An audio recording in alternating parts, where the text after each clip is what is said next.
MLA Congress party నాయకుడు నాయన్ రాజేందర్ రెడ్డి గారు నిన్న ప్రెస్ మీట్లో హరీష్ రావు గారి గురించి మా పార్టీ యొక్క 25 వసంతాల పండుగ గురించి నిన్న వారు చిల్లర మాటలు మాట్లాడారు. రాజేందర్ రెడ్డి గారు, మీరు తెలంగాణ రాష్ట్రంలో శాసనసభ్యులుగా ఉన్నారు.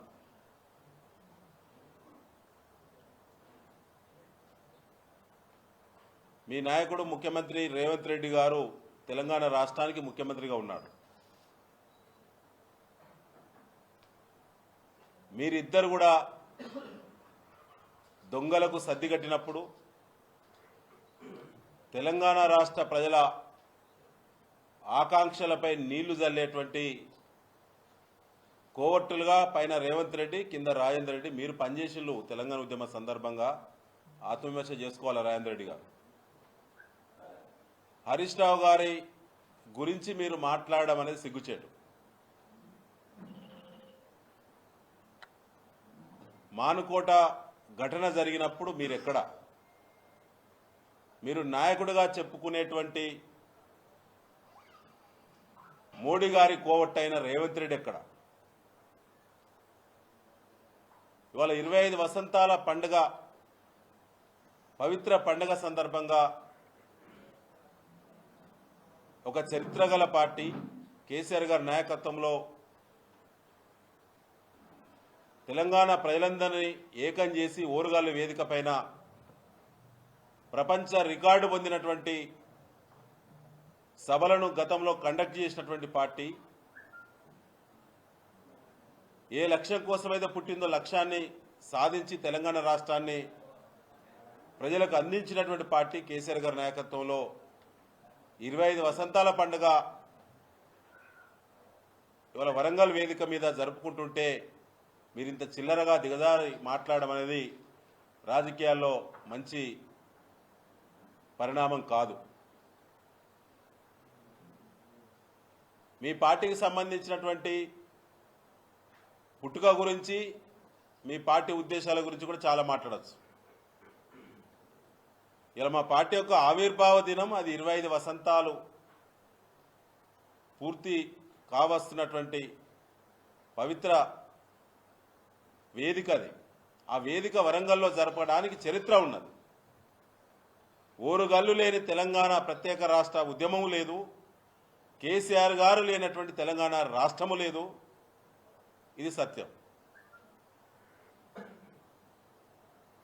ఆనాడు మీ నాయకుడు రేవంత్ రెడ్డి చేతిలో, నీ చేతిలో పిస్టల్ ఉన్నది, రైఫిల్ ఉన్నది. ఆత్మవిమర్శ చేసుకోండి. తెలంగాణ ప్రజలకు వ్యతిరేకంగా ఈనాడు AK-47 పెట్టుకొని తిరుగుతున్నారు కావచ్చు మీరు తెలంగాణ రాష్ట్రంలో రాజకీయాలు చేస్తూ.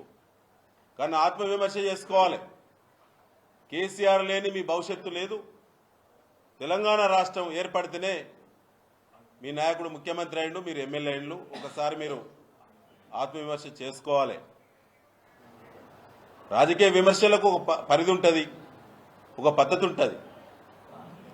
25 వసంతాల పండుగ సందర్భంగా మీరు స్థానిక ఎమ్మెల్యేగా ఉండి పార్టీ వేరైనంత మాత్రాన ఒక చరిత్ర గలటువంటి, చరిత్రలో నిలబడేటువంటి ఒక లక్ష్యాన్ని ఇలా ముద్దాడి ఇలా తెలంగాణ ప్రజలకు ఆకాంక్ష నెరవేర్చినటువంటి ఒక పార్టీ పండుగ పట్ల, నాయకత్వం పట్ల మీరు మాట్లాడడం అనేది మీ విలువలు దిగజార్స్తే తప్ప పెంచే అనే విషయాన్ని మీరు గమనించాలని చెప్పి నేను రాజేందర్ రెడ్డి గారికి తెలియజేస్తా ఉన్నాను. ఎప్పుడు అభివృద్ధి గురించి ఎప్పుడు మాట్లాడతారు మీరు ఈ మధ్యలో? అయ్యా, నగరాన్ని మీరే కట్టినలు అంటే ఎందుకంటే చంద్రబాబు నాయుడు గారు కూడా హైదరాబాద్ను మేమే నిర్మించినాం అన్నట్టు ఉన్నది మీ యొక్క భావన. ఇవాళ ఇచ్చిన మాట తప్పి హామీలు నెరవేర్చక అడ్రస్ లేకుండా పారిపోతున్నారు మీ ఎమ్మెల్యేలు. ఒకసారి ఆత్మవిమర్శ చేసుకోండి. ఇవాళ ప్రజల్లో తిరిగే పరిస్థితి లేదు. భారతదేశ ప్రజాస్వామ్య వ్యవస్థలో ఏ రాష్ట్రంలో కూడా, ఏ రాష్ట్ర ప్రభుత్వం కూడా ఏర్పాటు చేసిన 15 నెలల్లో ప్రజలకు వెళ్ళలేనటువంటి దీనస్థితిలో ఇవాళ మీ ప్రభుత్వం ఉన్నది, రేవంత్ రెడ్డి ప్రభుత్వం ఉన్నది. ఇవాళ వరంగల్లో ఏం ఉద్ధరిస్తారని చెప్పా. ఇలా 15 ఏళ్ళు పక్కకు జరిగితే వరంగల్కు నీళ్లు దిక్కులేదు, రైతులకు సాగునీరు దిక్కులేదు, నిర్మించిన ప్రాజెక్టులకు మెయింటెనెన్స్ O&M నిధులు 5 కోట్లు విడుదల చేయలేని అసమర్థులు మీరు, మీ మంత్రులు ఈ జిల్లాలో. దేవాదుల ప్రాజెక్టు పడకేసింది, జనగామ ఎగువ ప్రాంతం ఎండిపోతున్నది, భూపాలపల్లి డోర్నకల్ లాంటి టేలెండ్ ప్రాంతాలు మొత్తం కూడా ఇవాళ పశువులు మేత మేసే పరిస్థితి వచ్చింది, పచ్చటి పంటలు. అసలు ఈ జిల్లాకు మీ మంత్రులు ఉన్నారు, మీకు ఇద్దరు. ఈ జిల్లాలో మీరు ఎమ్మెల్యేలు ఉన్నారు. మీ అందరూ కలిసి ఒక్క దిక్కు కూడా కూసోలేని దుస్థితి ఉన్నటువంటి మీ పార్టీ, మా పార్టీ గురించి మాట్లాడే హక్కు మీకు లేదు. ఇవాళ మీ పార్టీ యొక్క అనేక కుంభకోణాలు కోర్టుల్లో ఉన్నాయి. మీ పార్టీ చేసేటువంటి, మీ ప్రభుత్వం చేసేటువంటి అనేక దందాలు, ఇసుక దందాలు ఇవాళ రికార్డులకు ఎక్కినాయి. ఒక్కసారి ఆత్మవిమర్శ చేసుకోవాలి కాంగ్రెస్ పార్టీ నాయకులు. అయ్యా, నేను అంటున్నా, పూర్వపు వరంగల్ జిల్లానే ఇసుకకు ప్రధానమైనటువంటి కేంద్రం ఇవాళ గోదావరి ప్రాంతం. ఒకప్పుడు తెలంగాణ 10 సంవత్సరాల కేసీఆర్ గారి ప్రభుత్వంలో మా కేటీఆర్ గారు మైనింగ్ మంత్రిగా ఉన్నప్పుడు ఉన్నటువంటి రెవెన్యూ 1250 కోట్లు ఒక సంవత్సరానికి ఎన్నడూ కూడా కిందికి రాలేదు. ఇవాళ మీ మంత్రులు, మీ శాసనసభ్యులు, మీ అందరి యొక్క ఇసుక మేటల్లో మీ వాటాలతోటి ఇవాళ 150 నుంచి 200 కోట్లు దాటలేదు. ఆత్మవిమర్శ చేసుకోవాలి. ఒకసారి ఒక మాట అంటే 4 మాటలు మీకు తగులుతాయి. ఇవాళ అనేక కుంభకోణాల్లో కోర్టులలో కేసులు నడుస్తూ ఉన్నాయి. ఇలా కోర్టులు నోటీసులు ఇస్తే కూడా, హైకోర్టు నోటీసులు ఇస్తే కూడా మీ ప్రభుత్వం, మీరు, మీ మంత్రులు, మీ ముఖ్యమంత్రి, మీ ఉత్తమ్ కుమార్ రెడ్డి, మీ ఎమ్మెల్యేలు వాటాలుగా పంచుకున్న రైతుల పైసలు, రైతుల ధాన్యం పైసలు వాటాలుగా పంచుకున్నటువంటి ఆధారాలతో కూడినటువంటి కేసులు హైకోర్టులో నడుస్తున్నాయి. ఆత్మవిమర్శ చేసుకోవాలి ఒకసారి. ఇవాళ ఎక్కడ కూడా హరీష్ రావు గారు మన ప్రెస్ మీట్ పెట్టినప్పుడు వరంగల్ జిల్లాకు చెందిన కాంగ్రెస్ మంత్రుల గురించి కానీ, ఎమ్మెల్యేల గురించి కానీ, ఎవరి గురించి ఒక పల్లెత్తి మాట కూడా అనలేదు. ఉలిక్కి పడద్దు రాజేందర్ రెడ్డి, ఉలిక్కి పడద్దు.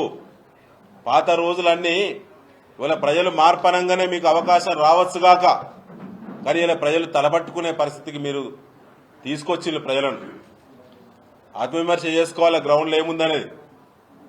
అదేవిధంగా ఇవాళ ఏప్రిల్ 27 వరంగల్ వేదిక మీద కేసీఆర్ గారి నాయకత్వంలో 25 వసంతాల పండుగ వేదిక అవుతున్న శుభవేళ పూర్వపు వరంగల్ జిల్లా ఉద్యమకారులు, పూర్వపు వరంగల్ జిల్లా త్యాగదనులు, పూర్వపు వరంగల్ జిల్లా ప్రజాప్రతినిధులు, మాజీ ప్రజాప్రతినిధులు, గ్రామ స్థాయి, పల్లె స్థాయి నుంచి రాష్ట్ర స్థాయి వరకు ఉన్నటువంటి నాయకులందరం కూడా కలిసికట్టుగా ఆ యొక్క పండుగను బ్రహ్మాండంగా విజయవంతం చేస్తాం. చరిత్రలో నిలబడేటువంటి సభలు నిర్వహించినటువంటి అనుభవంతో వరంగల్ యొక్క కీర్తి ప్రతిష్టను మరొక్కసారి రాష్ట్ర స్థాయిలో, ముఖ్యంగా కేసీఆర్ గారి నాయకత్వంలో బీఆర్ఎస్ లో మరొక్కసారి చరిత్ర సృష్టించేటువంటి సభను నిర్వహిస్తాం. ప్రజల యొక్క ఒత్తిడి కూడా అదే స్థాయిలో ఉన్నది. కాంగ్రెస్ మోసాలకు దెబ్బతిన్న, మోసపోయిన అన్ని వర్గాల ప్రజలందరూ కూడా ఇవాళ సభ ఎప్పుడెప్పుడు అని చూస్తా ఉన్నారు. తప్పకుండా ప్రజలకు సంబంధించిన అన్ని రకాల వసతుల కల్పనతోటి సభను నడిపిస్తామని చెప్పి కూడా ఈ సందర్భంగా తెలియజేస్తా ఉన్నాం. నరేంద్ర గారు.